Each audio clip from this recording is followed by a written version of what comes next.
Ladies and gentlemen, here is a quick deep dive into how to make real money in the cannabis packaging space. Now, first of all, a couple of things here. One of the things that oftentimes in the packaging space, we've got a lot of people that are trying to just race to the bottom. Okay. You've got a lot of people that'll run into, I'm going to go head to head with Green Rush or Cannabis Bags or Cannabis People Are Us or whatever. My point with this is something you're going to hear me say over and over today is where you make money in this space is re-engineering, getting away from the just trying to find a supplier that can be a penny cheaper than somebody else. Oftentimes in this space, now I'm talking about dealing with people that are using medium to large volume. Okay, this isn't somebody you're trying to sell 100 of something to and make an extra penny. You're not going to make any money. But if you got somebody that's in that 10,000, 15, even 5,000 piece range, there's good money to be had. And what you do in these situations, just like you're seeing on the screen, whether it's a folding carton or a carton with an insert or a carton that obviously printed, you run into re-engineering. The important thing to remember is you can find, if you have the right partners, you can find companies that will actually design this from scratch for you. When they do this, the key thing is to talk with a customer and find a pain point. For example, are they using somebody else's stock product and dealing with a long lead time? Are they dealing with somebody's stock product that doesn't necessarily fit their particular product? We've seen this a lot where somebody is like, well, I'll just sort of ram my product in there and hope that it works. In this space, you don't need to do that. If you find the manufacturer who can eliminate these middlemen and trading companies and be able to kind of custom design something that is perfect for your customer, not only are you going to make more money in the long term, you're going to lock that customer up long term as well. So just by looking at folding cartons and inserts, and another key trick here to this is many times in this space, companies do not want to hand assemble these things. For example, if you're able to provide the folding carton with an insert, with the everything preloaded, so all they have to do is take their product and stick it in there and close it, that's a huge win. That's solving pain as well, because sometimes pain isn't just in the product. It's the pain of the cost and the labor to keep track of this stuff and have to, unbox folding cartons, then assemble the inserts, then assemble the lid.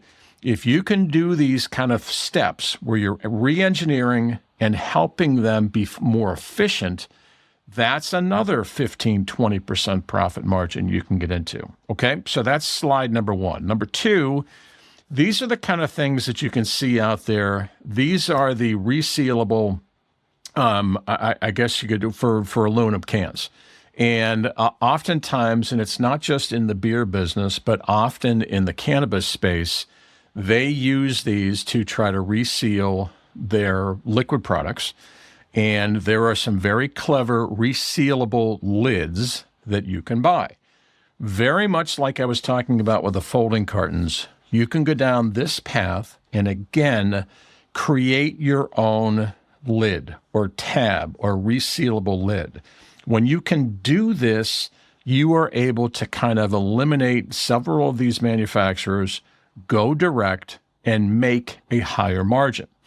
The other thing that you're going to find just in this particular case here is there's a lot of variance between high quality and mediocre to low quality in these resealable lids. So if you can deal with and find a factory, that's where we come in.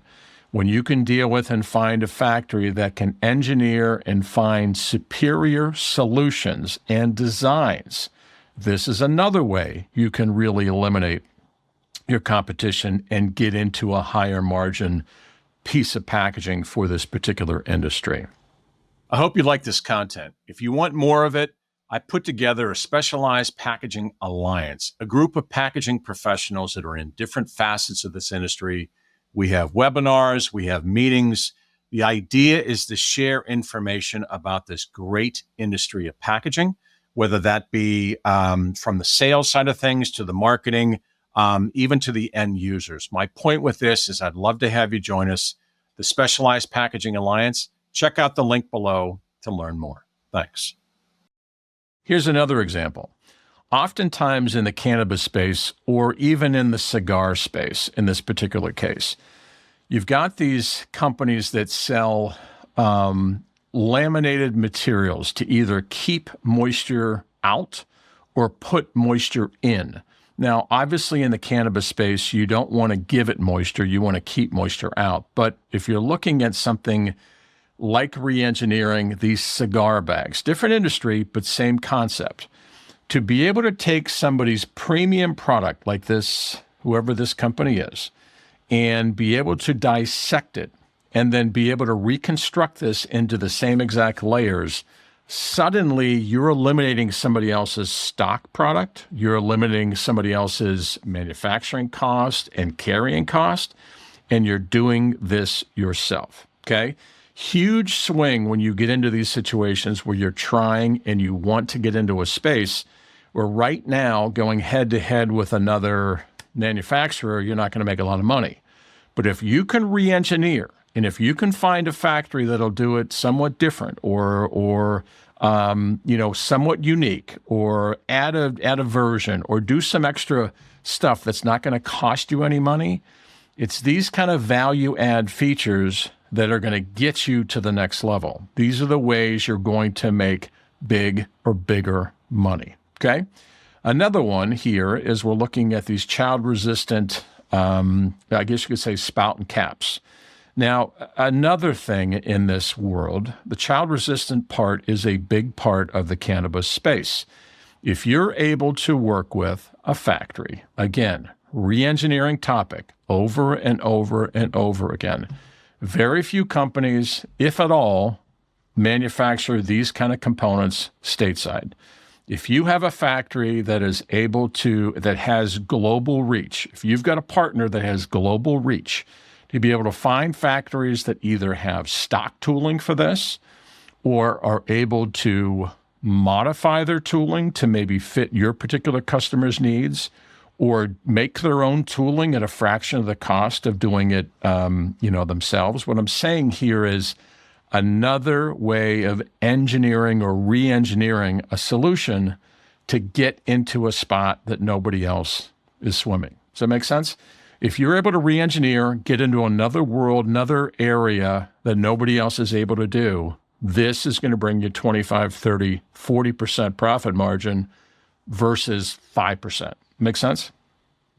And the final is another huge opportunity here as well. And it's a classic case study.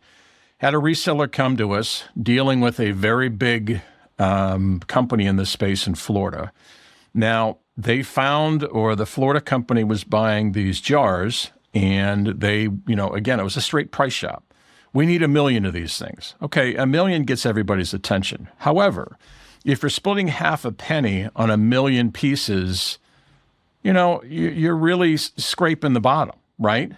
But what if, which is exactly what we did here, what if we could find and get away from the original factory, or a factory that, here's how we did this.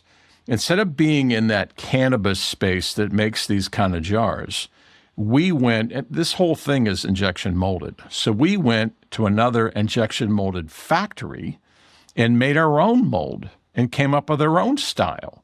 And by doing that, we eliminated 30, 40% of the fluff that was in there, and be able to sell this to the end user at a drastic cost savings, but we also made 25%. Does that make sense? So the whole theme of today has been, it doesn't matter whether it's cannabis or whatever industry you're in. In this case, it is cannabis. But if you can find ways to value add, if you can find ways to make a packaging more efficient, or provide more value, or do something different away from the traditional manufacturers, still with superior quality, still with superior quality guarantees, on-time shipping, the whole bit. But if you can do that cost effectively and be able to sell it to your client and be able to lock them in long term, you've suddenly made 25, 30, 40% profit margin over and over and over again versus racing somebody to the bottom trying to sell something at a penny. Does that make sense? So the whole idea of today's little deep dive was you can make this, and there's all kinds of different parts of the cannabis space. I only gave you a couple different examples, but the theme is the same. When you get into this re-engineering and you have access to global suppliers that can do this for you, suddenly you're in a game you cannot lose. I hope this is helpful. Thanks. Hi, everyone. It's David Baranek. I hope you enjoyed that episode. If you want to see more, here's another video that you can check out, and I hope you enjoy it. Thanks.